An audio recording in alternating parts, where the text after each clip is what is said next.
When World War II ended and the American deep state welded the national security establishment into place with the National Security Act, the world entered into a new era. The era of the military-industrial complex. But when the Cold War ended and the clash of civilizations became the new existential threat, the deep state found an opening for another paradigm shift. As the all-pervasive threat of terrorism became the carte blanche for total surveillance, the powers that shouldn't be found the organizing principle of our age would not be military hardware, but data itself. Welcome to the age of the information industrial complex. This is the Corbett Report. Of all the things that President Dwight D. Eisenhower did during his years in office, it is for a single phrase from his farewell address that he is best remembered today: the military-industrial complex. In the councils of government, we must guard against the acquisition of unwarranted influence, whether sought or unsought, by the military-industrial complex. The potential for the disastrous rise of misplaced power exists and will persist. It is not difficult to see why these words passed so quickly into the political lexicon. Think of their explanatory power. Why did the US use inflated estimates of Russian military capabilities to justify stockpiling a nuclear arsenal that was more than sufficient to destroy the planet several times over? The military-industrial complex. Why did America send 50,000 of its own to fight and die in the jungles of Vietnam, killing untold millions of Vietnamese, not to mention Cambodians? The military-industrial complex. Why did the US use the public's fear and anger over 9/11 and a phony panic over non-existent weapons of mass destruction to justify the illegal invasion and trillion-dollar occupation of Iraq? The military-industrial complex. Why did Nobel Peace Prize laureate Obama expand the fictitious war on terror into Pakistan and Yemen and Somalia, refuse to close Guantanamo despite his earlier promises to the contrary, commit US forces to kinetic military action in Libya without so much as seeking congressional approval, and launch a new era of covert drone warfare? The military-industrial complex. Why has Trump not only continued but further expanded the US military presence in Africa, increased US aid to Israel and Saudi Arabia, actively enabled the war crimes in Yemen that have led to the largest cholera outbreak in human history, and killed more civilians in his first 6 months in office than former drone king Obama killed in his entire 8-year presidency? The military-industrial complex. When you think about it, it's rather remarkable that such a phrase was ever uttered by a president of the United States, much less a former 5-star general. Could you imagine any modern-day president talking about something like the military-industrial complex and its attempted acquisition of unwarranted influence without immediately dismissing the idea as a conspiracy theory? Over the decades, there has been much speculation about Eisenhower's use of the phrase and what precisely he was warning against. Some have argued that the phrase was prompted by Eisenhower's discovery that the Rand Corporation was grossly misrepresenting the Soviets' military capabilities to John F. Kennedy, who ended up using the Rand-invented and completely fictitious missile gap threat as a cornerstone of his 1960 presidential election campaign. Whatever the case, it is perhaps time to revisit Eisenhower's most famous speech. What Eisenhower is ultimately describing is the rise of American fascism, the merger of government and corporate power. What term can better capture the nature of early 21st century American political life?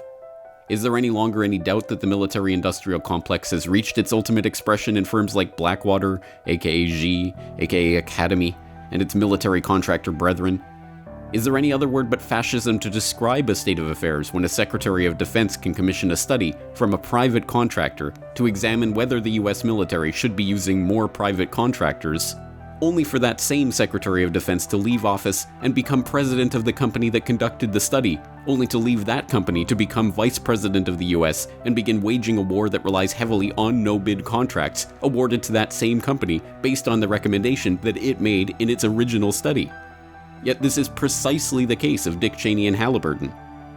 It would be difficult to think of a more blatant example of the military-industrial complex fascism that Eisenhower was warning of. But as it turns out, there was another warning about fascism embedded in that farewell address that has received far less attention than the military-industrial complex formulation, perhaps because there is no catchphrase hook to describe it. Today, the solitary inventor, tinkering in his shop, has been overshadowed by task forces of scientists in laboratories and testing fields. In the same fashion, the free university, historically the fountainhead of free ideas and scientific discovery, has experienced a revolution in the conduct of research. Partly because of the huge costs involved, a government contract becomes virtually a substitute for intellectual curiosity. For every old blackboard, there are now hundreds of new electronic computers. Given that this warning came in 1961, before the age of communication satellites or personal computers or the internet, it was a remarkably prescient observation. If scientific research half a century ago was dominated by federal grants and expensive computer equipment, how much more true is that for us today, half a century later? So what is the problem with this? As Ike explained, yet in holding scientific research and discovery in respect, as we should, we must also be alert to the equal and opposite danger that public policy could itself become the captive of a scientific, technological elite. Here again, the warning is of fascism. But instead of the military-industrial fascism that dominated so much of the 20th century, he was describing here a new fascistic paradigm that was but barely visible at the time that he gave his address. A scientific technological one. Once again, the threat is that the industry that grows up around this government-sponsored activity will, just like the military-industrial complex, begin to take over and shape the actions of that same government. In this case, the warning is not one of bombs and bullets, but bits and bytes. Not tanks and fighter jets, but hard drives and routers. Today we know this new fascism by its innocuous-sounding title, Big Data, but in keeping with the spirit of Eisenhower's remarks, perhaps it would be more fitting to call it the information industrial complex.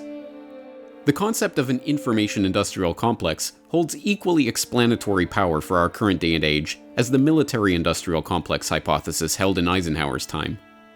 Why is a company like Google going to such lengths to capture, track, and database all information on the planet? The information industrial complex. Why were all major telecom providers and internet service providers mandated by federal law to hardwire in backdoor access to American intelligence agencies for the purpose of spying on all electronic communications? The information industrial complex. Why would government after government around the world target encryption as a key threat to their national security?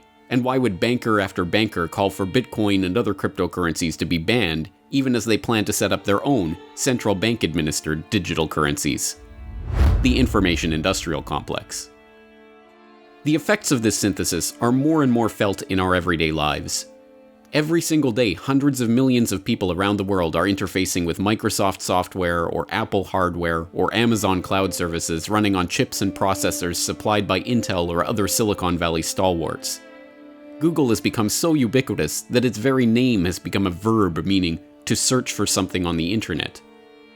The 21st century version of the American dream is encapsulated in the story of Mark Zuckerberg, a typical Harvard whiz kid whose atypical rise to the status of multi-billionaire was enabled by a social networking tool by the name of Facebook that he developed. But how many people know the flip side of this coin? The one that demonstrates the pervasive government influence in shaping and directing these companies' rise to success, and the company's efforts to aid the government in collecting data on its own citizens. How many know, for instance, that Google has a publicly acknowledged relationship with the NSA? Or that a federal judge has ruled that the public does not have the right to know the details of that relationship? Or that Google Earth was originally the brainchild of Keyhole Inc., a company that was set up by the CIA's own venture capital firm, In-Q-Tel, using satellite data harvested from government Keyhole-class reconnaissance satellites? Or that the former CEO of In-Q-Tel, Gilman Louie, sat on the board of the National Venture Capital Association with Jim Breyer, head of Excel Partners, who provided $12 million of seed money for Facebook. Or that in 1999, a backdoor for NSA access was discovered in Microsoft's Windows operating system source code. or that Apple founder Steve Jobs was granted security clearance by the Department of Defense for still undisclosed reasons while heading Pixar in 1988, as was the former head of AT&T and numerous others in the tech industry. The connections between the IT world and the government's military and intelligence apparatus run deep. In fact, the development of the IT industry is intimately intertwined with the US Air Force, the Department of Defense, and its various branches, including famously DARPA, and, of course, the CIA. A cursory glance at the history of the rise of companies like MITRE Corporation, Oracle, and other household electronics and software firms should suffice to expose the extent of these relations and the existence of what we might dub an information industrial complex. But what does this mean? What are the ramifications of such a relationship? Although the signs have been there for decades, perhaps the most startling example of what lies at the heart of this relationship has been revealed by the whistleblowers at the heart of the National Security Agency, one of the most secretive arms of the American intelligence apparatus. While Edward Snowden has received the most attention with his revelation of the PRISM program, much of the information about the NSA's ability to surveil all electronic communications has been revealed over the past decade by NSA whistleblowers like Russ Tice, William Binney, Thomas Drake, and J. Kirk Wiebe, third-party contractors like Snowden and AT&T whistleblower Mark Klein, and independent journalists like James Bamford. Together, the story they tell is of a truly Orwellian society in which all communications are being captured and analyzed by the NSA and, with the advent of facilities like the new data center in Utah, presumably stored indefinitely for use at any future time in any future investigation for any pretense by anyone with authorization to access that data.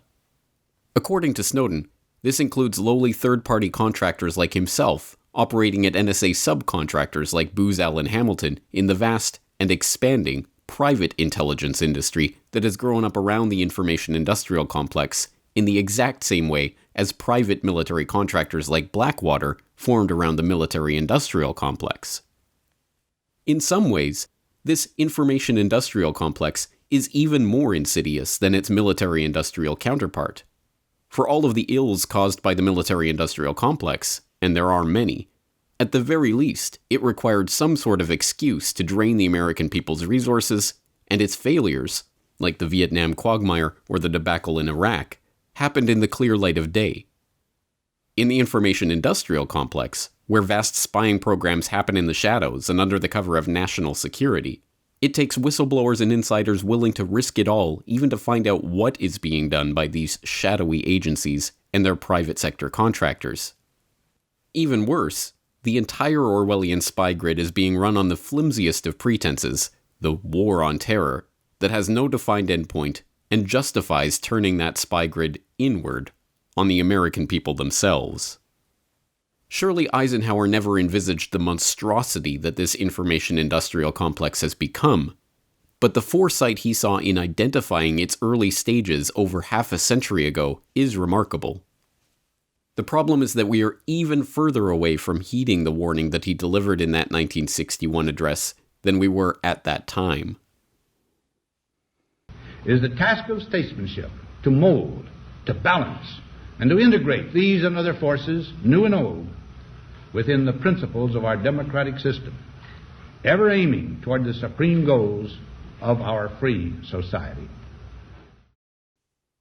If only this was the rhetoric that was shaping today's debate on the issue, instead of the well-worn canard that we must strike a balance between freedom and security.